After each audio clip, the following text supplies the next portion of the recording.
I'm at the Griffith Park Observatory tunnel in Los Angeles, California. You may recognize this tunnel from movies like Who Framed Roger Rabbit, where it's the entrance to Toontown.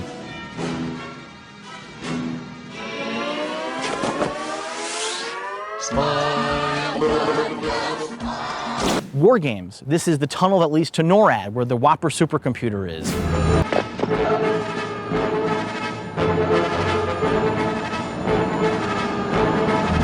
When you're looking at it right now, it looks kind of short and not that impressive. In Back to the Future 2, they added dozens of lights to the sides and used a really wide-angle lens to give the tunnel an epic long feeling when Marty is on his hoverboard chasing Biff in his 46 Ford.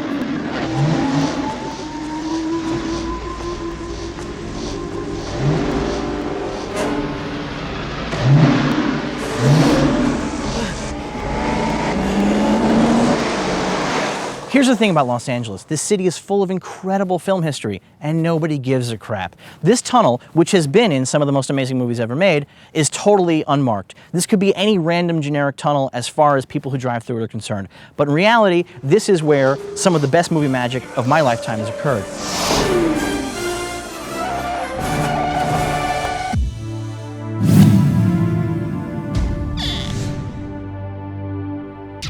I'm in the Silver Lake neighborhood of Los Angeles, just a few hundred feet down from the Gelsons that used to be the Walt Disney Animation Studios. Behind me are some bungalows. You might recognize them as the Sierra Bonita apartments from David Lynch's masterpiece, Mulholland Drive. Now you got me scared. But before that, these were the homes of the Walt Disney animators. And if they look familiar, it's because these animators took their inspiration for the architecture of the Seven Dwarves home from the homes where they lived themselves.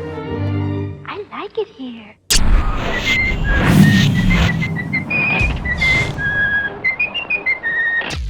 This Gelson supermarket was actually the Walt Disney Animation Studios. Walt and his team of animators worked here to create the first feature-length animated motion picture of all time, Snow White and the Seven Dwarfs. They also did Dumbo, Fantasia, Pinocchio, and a whole ton of shorts. 8 different Oscar-winning productions happened right over here. In 1940, Walt moved everything to Burbank. This became a supermarket, and every day, hundreds, if not thousands, of people pass in front of here or go do their grocery shopping here and have no idea the iconic American art that was handmade on this exact spot.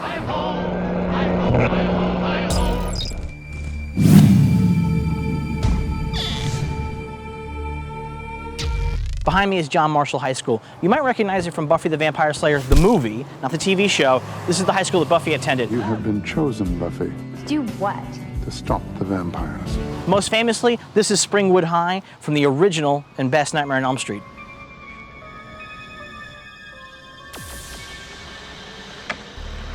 The back of the school has this athletic field. This is where, at the end of Grease, the big summer carnival happens. Remember Olivia Newton-John and John Travolta get into the car and fly off into the heavens. My name is Devin Faraci, and this is Badass Digest. Gray Drake puts a stake in her top 10 best vampire movies of all time.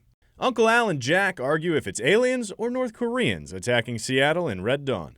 Ben Lyons interviews Twilight screenwriter Melissa Rosenberg and gives his take on new movies hitting the big screen. In honor of Red Dawn, Phil Gower plays Take It or Leave It with Adrian Palicki and Josh Peck. Devin Faraci hangs out in Bob Burns' basement where he discovers some of the most amazing film and sci-fi memorabilia. J.B. Smoove and his buddy Garfield can't get enough Twilight as they tell us what they heard about Breaking Dawn Part 2. Get your film fix. Subscribe to CineFix.